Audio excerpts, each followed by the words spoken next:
श्री वल्लभाधीश की जय। 84-252 वैष्णवन की जय।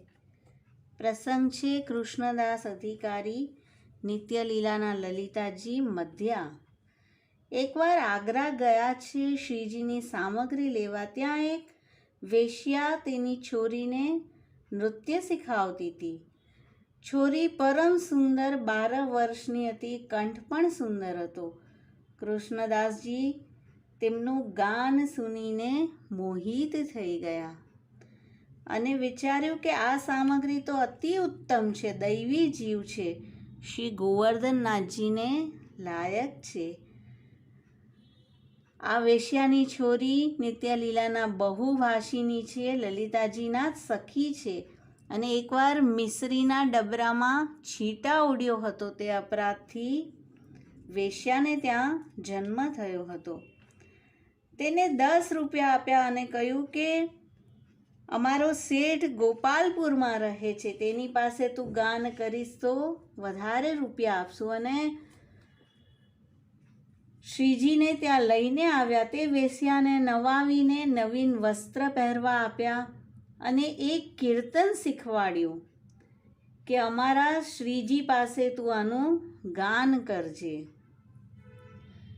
મેરો મન गिरिधर छवि पर अटक्यो, मेरो मन गिरिधर छवि पर अटक्यो, ललित त्रिभंगी अंगन ऊपर चली गयो तहाँ ही ठठक्यो, गिरिधर छवि पर अटक्यो, सजल श्याम घन नील वरन है, फिर चित अन तन भटक्यो, कृष्णदास कियो प्राण न्योछावर, यह तन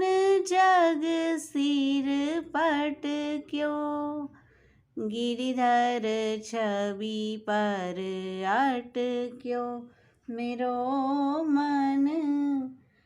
આ પદનું ગાન તે વેશ્યાની છોરી ભોગના સમયે કરવા લાગી. નૃત્ય કરતાં કરતાં તેણે ગાન કર્યું. ભોગનો સમય એટલા માટે રાખ્યો કે ભોગના દર્શન સમયે શ્રી ઠાકોરજી બ્રજના માર્ગમાં પધારે છે અને ભક્તનો અંગીકાર કરે છે અને આ દૈવી જીવને પણ અંગીકાર કરાવવું છે.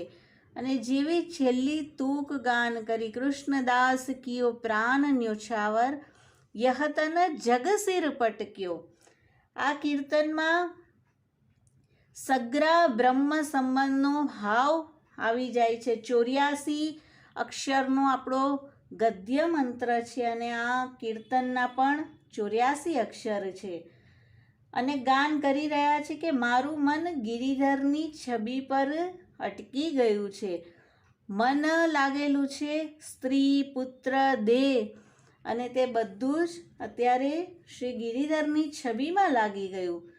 લલિત ત્રિભંગી એટલે કે ત્રણ પ્રકારે ટેઢા સ્વરૂપ, એટલે કે ચરણથી, કટીથી અને મસ્તક ઝુકાવેલું સ્વરૂપ. તો તેનાથી ગોકુલચંદ્ર માજીની સુધી થાય છે કે જેઓએ શ્રી વલ્લભ પાસે પ્રગટ થઈ બ્રહ્મ સંબંધ મંત્ર કયો હતો. અને સજલ શ્યામ ઘન નીલ વરન હે. તો ઠાકોરજીનું શ્રીઅંગ કેવું છે? સજલ શ્યામ ઘન, મેઘ જે જલથી ભરેલો હોય, માનો હવે વરસશે. ફિર ચિત અનતન ભટક્યો, કૃષ્ણદાસ કિયો પ્રાણ ન્યોછાવર. તો આવા સ્વરૂપ પર તો પ્રાણની ન્યોછાવરી કરી દીધી. અને આ યહ તન જગસિર પટક્યો, આ તન પર તો જગતના લોકો પોતાની માલિકી બતાવતા હતા, તે તેના માથે પટકી દીધું.